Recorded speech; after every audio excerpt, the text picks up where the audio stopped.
Hello, welcome to an new video. So I've not done a video for a few days, so I thought I'll do one tonight. So basically I'm just going to be running through some new pickups. So it's kind of an unboxing video, but I've added a few extra titles to it that I've picked up. I normally do monthly hauls, but I probably won't be buying so much in November, you know, with there not being so many new releases that I want, and Christmas sort of like approaching as well. Got to buy Christmas presents and stuff, so probably won't be picking up so many random things like I normally do, but we'll get back to that eventually. But did pick some stuff up there, and as you can see I picked up the new well, fairly new release. I think it got released a couple of weeks ago from the Masters of Cinema. It's from the label Eureka, and it's Touch of Evil, directed by Orson Welles, and it's got the cast down there as well. You've got like Charlton Heston, Janet Leigh, and Orson Welles. Obviously he's in it too. I assume he's probably the author of this as well. Don't know much about it. I've heard it's really good. 1958 film, I think it said. Yeah, it says there 1958. It's a limited edition 4K. I know it's been released on Blu-ray before. I nearly did pick up the Blu-ray, but I thought this slip box looked amazing. And with it being such a classic film that I probably more than likely will end up really liking, I thought, well, I'll go all out and buy the 4K for now. But yeah, it looks really cool. So let's unbox it. So got some more stuff to sort of unwrap in the video. As you can see, there's a little stack with David Cronenberg's Crimes of the Future on there, which has been out a couple of months now, or about a couple of months, month and a half. There was a limited edition set of that one, but I opted for the sort of standard Blu-ray release. I didn't get the 4K of it. I have seen the film Crimes of the Future. I thought it was all right. I thought I had to grab it though, really, when I saw it at a good price, with it being a David Cronenberg title. And I made a quick mistake then. I did get the 4K. I thought I'd got the Blu-ray, but I got the 4K. Because it was the same, someone was selling it at the same price of what the Blu-ray disc normally goes for. But anyway, on to Touch of Evil, so I'll just unwrap this. I think it might be a numbered edition. Is it numbered? No, it isn't numbered, but there's a whole host of special features on there. Can't wait to have a look at this. So got your J card. We'll have a little look. Zoom in a bit. 3 cuts of the movie. Presentation of all 3 versions. Theatrical version, the preview version, and the 1998 reconstruction, which is 110 minutes long. And that sounds quite interesting, a reconstruction. Like I say, don't know much about this film, apart from hearing that it's really good. Yeah, new one from Eureka. So there's the J card. I'm just going to... No artwork on the back. Simplistic, very minimalist, just black. I'll get a close-up of the cover. It looks really good. That's the new artwork for the film. From what I gathered when I read the synopsis, it sounds like a bit of a crime film, but I'm hoping it has some horror elements in there. I'm sure it will have, but maybe not. But it is called Touch of Evil, so I will find out. This is the second limited edition boxed edition from Eureka I've ever owned as well. The other one, the previous one being Cujo, which I have, and then the rest of them I have slipcover editions and standard Blu-rays. But second box that I've had from Eureka, really nice, really solid box with a great artwork on there. Of course, you get a nice book, which I will flick through. Here's the artwork that was on their original Blu-ray release. I'm sure you can flip it. Well, maybe you can't. So you got disc 1.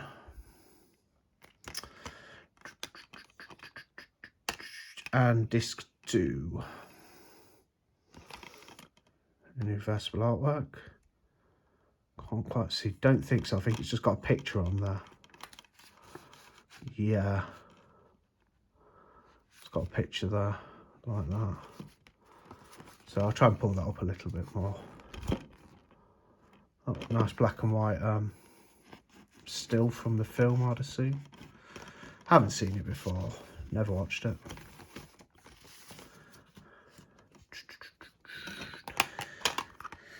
Get that in right? Yes, I did. Let's have a flick through the book, because I'm quite interested to see some stills from the movie before I watch it. So, Touch of Evil, filmed by Orson Welles. If you're wondering for any reason why I seem a bit off, it's because I've got a really bad ear infection, so my ear's really swollen. My left ear's swollen up, so that's why I probably might seem a bit like off and stuff, which I am, like, kind of. But there's the table of contents. Cool old, like, movie poster for the film. That looks really good. The strangest vengeance ever planned. Sounds like quite the mysterious caper. Really nice book, perfect bound book, you know. Good quality for the pages. Yeah, looks really interesting.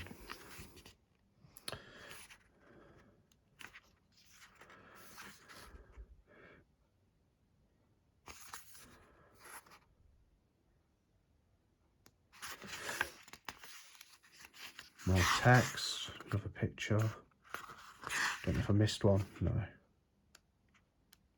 Just have a quick flick through the books. I've got some other releases I want to show in this video.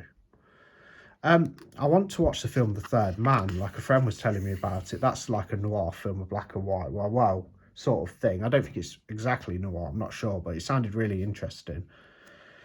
And so I need to watch The Third Man at some point. I'm not sure, is that Orson Welles? I don't actually know. I didn't research it for the video. Maybe, but anyway, this film's just sort of reminding me, looking at the book for this film, Touch of Evil, is reminding me that I did want to check out The Third Man as well at some point.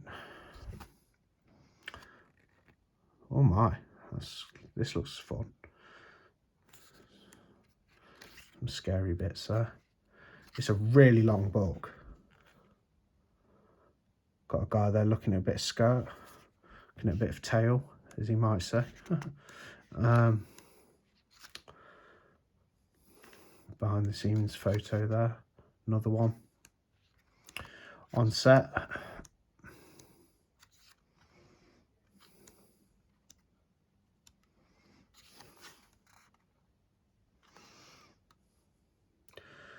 Orson Welles memo. That's interesting. Well, I'm sure it is. I don't actually know if it's interesting. It will be interesting, I'm pretty sure.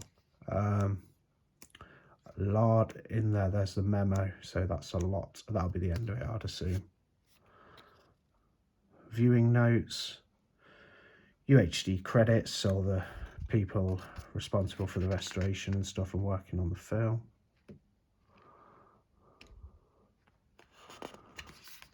That's the book. So there's Touch of Evil. So I'll have to get on watching that soon.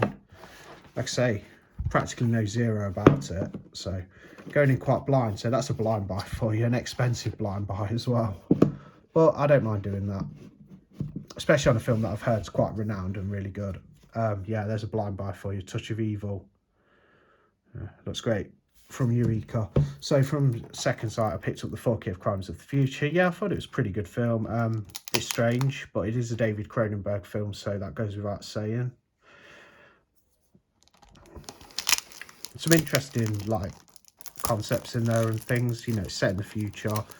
I do need to rewatch it at some point. I'm in no rush to rewatch it. I watched it last year online, and then it got a nice release over here from Second Sight, but it looks really cool. There's the artwork. It's not the limited edition, as you can see, but loads of special features, audio commentaries. There's a synopsis.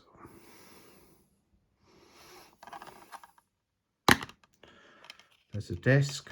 So happy to add that to the David Cronenberg collection. Picked up a Vinegar Syndrome release, Dear Dead Delilah. I was quite intrigued by this film. Another kind of blind buy for me. Read a little bit about it. Read some, had to look at some letterboxd ratings from other users, as I do. And yeah, overall it got a quite good average. So I thought, you know what, I'll give it a go. With it being a horror movie set in a house, it's a 70s film, 1972, 97 minutes. So I'll unwrap this and have a quick look. This is from Vinegar Syndrome. It's an older title from them. I mean, I could have waited for the sale and picked this up, but I did get it brand new at £15, so can't really complain. That's probably what I'd pay in the sale with Vinegar Syndrome. Then you've got shipping, but obviously if I was buying in the sale, I'd have other items. But yeah, thought it was worth a buy. If it's not good and I hate it, I can always ship it on, you know, get rid of it. But I'll probably end up liking it, you know, if it's a bit of like bloody sort of scary, like 70s stuff. Like, can't go wrong, really. 2 discs, so it's an older release, so you'll get like a DVD. Yep, Dear Dead Alive on DVD and the Blu-ray. And we'll just pop this disc so we can have a look at the alternative artwork. Oh yeah, it's weird. I don't know, that kind of looks like Michael Jackson's eyes. Just being really silly in mouth, but it actually does. Obviously he's not in it. Yeah, there you go. So it's about some murders that took place in a house, and then 30 years later, freshly released from the state mental hospital, deemed cured of her violent impulses, Luddy's luck seems to be turning around thanks to a chance encounter with the family of Delilah. So about somebody going crazy, basically, who's known for committing murders and stuff. Yeah, it looks really cool. There's a look at the spine. Not going to watch it yet. I did have a look at I think the disc, I did crack it open to have a look at the disc. It's a German release, and it's one called The Killing Tree. I've heard this is quite a bad movie, but I got it at a good price, brand new. And I'm always looking to add, like, even sort of bad ones, you know, Christmas horror films to my, like, overall Christmas Blu-ray and DVD section in my movie room. I'm always looking to, like, fill it with, like, Christmas themed titles, whether horror or other genres. So I thought I'd give The Killing Tree a go. I nearly watched this, last year online, but I left it. So I've got this, basically, from what I gather, I'm sure a few of you have seen the short that's on YouTube, actually, called Trees. It's like a 15-minute short about trees, like, basically coming alive and taking revenge on humans for oppressing them. So the trees are not just inanimate, the Christmas trees aren't just inanimate objects in this short film, Trees. They're actually, like, you know, creatures with consciousness and, like, feelings and stuff, and they take revenge on humans on Christmas Day in quite brutal fashion. It's really fun. And this is about a killer Christmas tree too. So obviously the guys who have done this, The Killing Tree, have taken inspiration from that. I'd assume, they may not have done, but I'd assume that, since it sounds like the same type of concept, just a full-blown movie. But yeah, I'm all for that. Killer Christmas Tree. Sounds fun to me. That's The Killing Tree. And then one more, just a little pickup from Amazon that I got last week. It's the Bogeyman. Sam Raimi presents The Bogeyman from the producers of The Grudge. It's a 2004 film, I think. It's probably quite bad. I've not heard many good things. I just saw it at a good price. I just thought, you know what, I needed to... I was having a delivery from Amazon. I do have Prime, but I think I needed to add something to it, or some. I wanted to just add another item because I was ordering, like, you know, like deodorants and stuff, and I thought I might as well get a Blu-ray as well on Prime. So I just got this because it was really cheap. It's probably quite bad. If anyone could tell me a bit about it, that'd be cool. I've never watched it, as far as I can remember. Might be all right though. Who knows? I'll give it a go for like £5. That's Sam Raimi presents The Bogeyman. I'm assuming he's a producer on there. Yeah, it says they're produced by Sam Raimi, or at least one of the producers. 2004, yeah, it's a 2004 movie. You thought it was just a story. Yeah, this could be a fun little crappy, like, sort of early 2000s, like, you know, popcorn, easy going, like, horror movie, you know. Could be bloody awful, but who knows. I'll give it a go for sure. And that's all my latest additions to my collection, like latest pickups. That one, The Bogeyman, The Killing Tree, Dear Dead Delilah, Crimes of the Future, and the new Eureka edition of Touch of Evil on 4K. So yeah, looking forward to getting through them. Crimes of the Future can wait because I did watch it last year, so that can... But I might watch Dear Dead Delilah tonight. I need something to watch tonight. Yeah, okay, well, take care and thanks for watching, and hopefully this ear infection, or like this swelling, will go down substantially. It has a little bit because I've been taking quite a lot of ibuprofen. Like every 4 hours I've been taking like 2 ibuprofen. So not that you need that update, but that's why I've not been doing content, and probably why I seem a little bit off tonight. But anyway, thanks for watching, bye.